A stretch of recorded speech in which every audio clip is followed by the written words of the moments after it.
Though mediocre by today's standards, this game sure helped generate quite a bit of buzz back during the launch days of the Nintendo 64. Buckle your seatbelts, ladies and gentlemen, because it's time to play some stuff!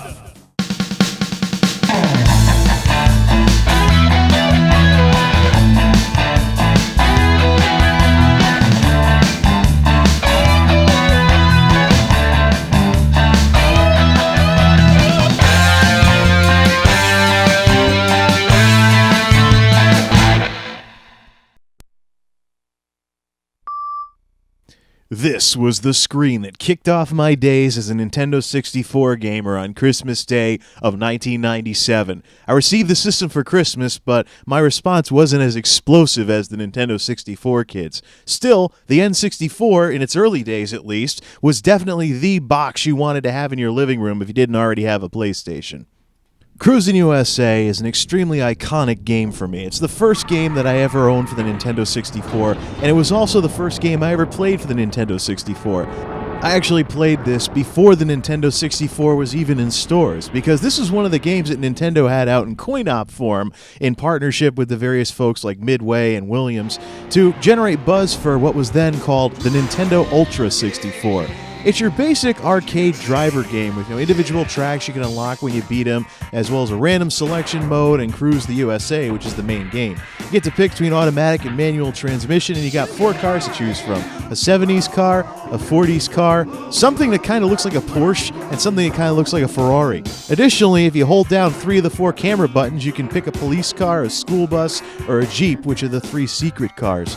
And all the cars upgrade in speed as you beat Cruise the USA on various difficulty levels.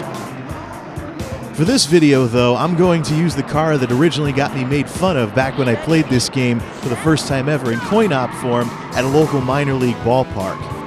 See, in the original coin-op version of the game, you picked your car by turning the steering wheel, and I'd never played this before, so I was like, what the heck am I doing?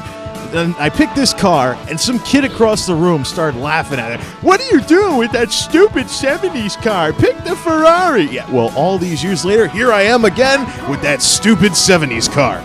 Don't get me wrong, though. I've beaten this game with all the cars and all the secret cars. I just blanked out my save games and started all over for the purposes of this video, and who knows, maybe I'll actually play this game and beat everything all over again. It's been a couple of years. There's not much to this game at all. If you're looking for a game like Gran Turismo, this isn't it. This game is basically a very, as you can see, arcade-style, almost cartoony driving game. The car handles kind of like a Pong paddle in an Atari game. There's almost no realism to how these cars handle at like 150 miles an hour. The game seems to have been designed for a sense of speed and good old-fashioned fun, more so than making it like some kind of driving simulator. The level design is extremely basic, as are the game mechanics. The cars in this game handle more like the Pong paddles in a Pong game rather than any actual vehicles. They don't go in reverse, they don't spin completely. They'll spin, but you can't like turn around and start going backwards. And don't worry about veering and flying off the course, because if you go too far off the course, you hit an invisible wall. Kind of reminds me of Pole Position 2 on the Atari 7800. For the most part, to fit the USA theme, the scenery is most of what makes the stages very distinct. For the most part, though, there's very little in the way of actual challenge with how the stages are laid out. There's a few glaring exceptions, though. And of course, at the end of every single race, you've got these people that have miraculously not been run over by cars, partying in the middle of a major highway, and a dancing girl with a trophy. Oh, and by the way, she's pretty toned down from the arcade version, but the coin-op version had her in a skimpy bikini instead of real clothes. At the end of each race, the game tells you how you did time-wise, and when you go to enter in a new record time, this little screen right here is where you unlock some Easter egg abilities. For example, if you're playing with the secret police car or the school bus, this is where you'd go to unlock your ability to make the lights flash and the siren go off on those 2 vehicles. The controls in this game are mind-numbingly simple. If you use an automatic transmission, all you really have is gas, brake, and steer. And because there aren't that many twists and turns in almost all of these courses, you practically never need to use the brake. Meaning if you map your controls correctly, you can actually play Cruis'n USA with just one hand. Oh yeah, this is what it's all about right here. Controller in one hand, drink in the other. Cheers.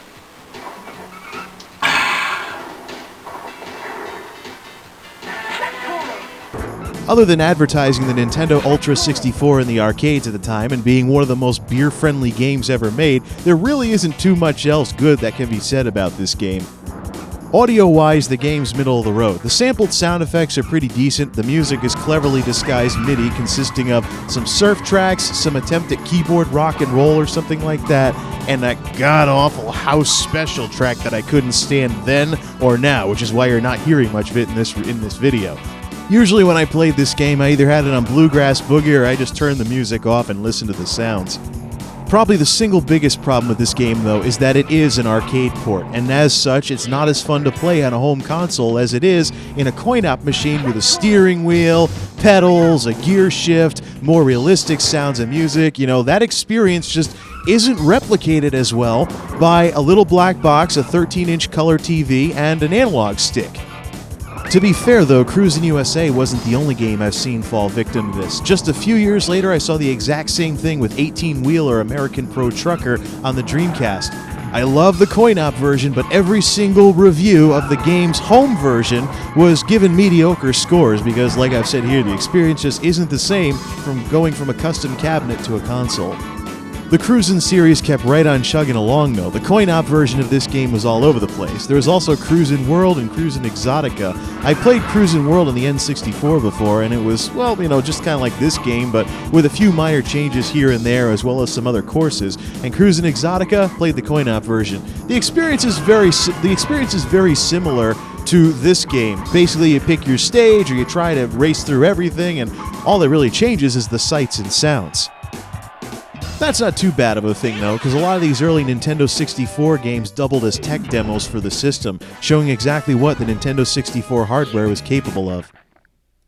I did, however, manage to get an itsy-bitsy bit of educational value out of this game, though. I kept getting owned over and over in this Redwood Forest level back in the day, until I noticed that the road signs are actually correct, and you can use the road signs to find out what turns are coming up next. So you could say I got a teensy-weensy bit of driver's ed out of this game as well.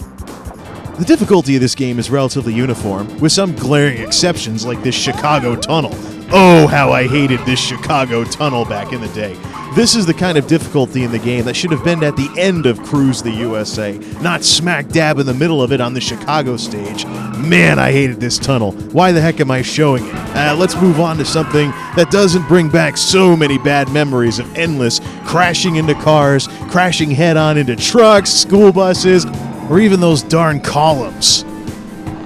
That's more like it. This is Appalachia, my favorite track in the whole game, probably because it reminds me to an extent of home as well, with the rolling hills and the woods, and basically one of the best things I liked about this track is that it was constantly moving up and down and all over the place, and coming from the Super Nintendo and its attempts at Mode 7 racing games, real 3D, a real sense of speed, and some real tracks with hills in them was a huge step forward for us Nintendo folks back in the day. Outside of historical context, though, Cruis'n USA is kind of middle of the road. It has its ups, it has its downs, it has this tongue-in-cheek humor, it has this crashing into a bus head-on and having the bus fly backwards, little things that make you chuckle at the game, the cheesy music, the arcade feel, but overall, in the grand scheme of things, it's really kind of average if you look at it from today's perspective. Would I get this game if I was getting a Nintendo 64 for the first time today? Yeah, probably, to complete the set of Nintendo 64 games. It is on the Virtual Console, but I'm in no rush to play the Virtual Console version of this game. I definitely would recommend this game, but don't go running head over heels to get it. I mean, even on the Nintendo 64, there's stuff that's a lot more fun and has a lot more replay value. With this game, you basically beat all the tracks on all the difficulty levels, unlock all the cars, and then, you just joyride around. Play this game when you feel like driving a Ferrari to 150 miles an hour and crashing head-on into redneck pickup trucks in the Appalachian Mountains. Ah, video games. The perfect way to try out one's random ideas in a safe, closed, contained environment. Alright, I think I've said just about everything that I can say about this game at this time. So, until next time, this is MultimediaJay. Game on.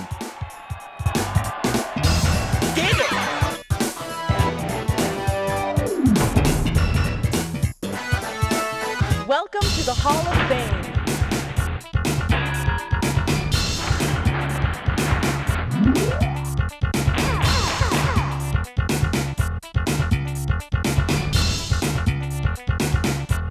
I love this job!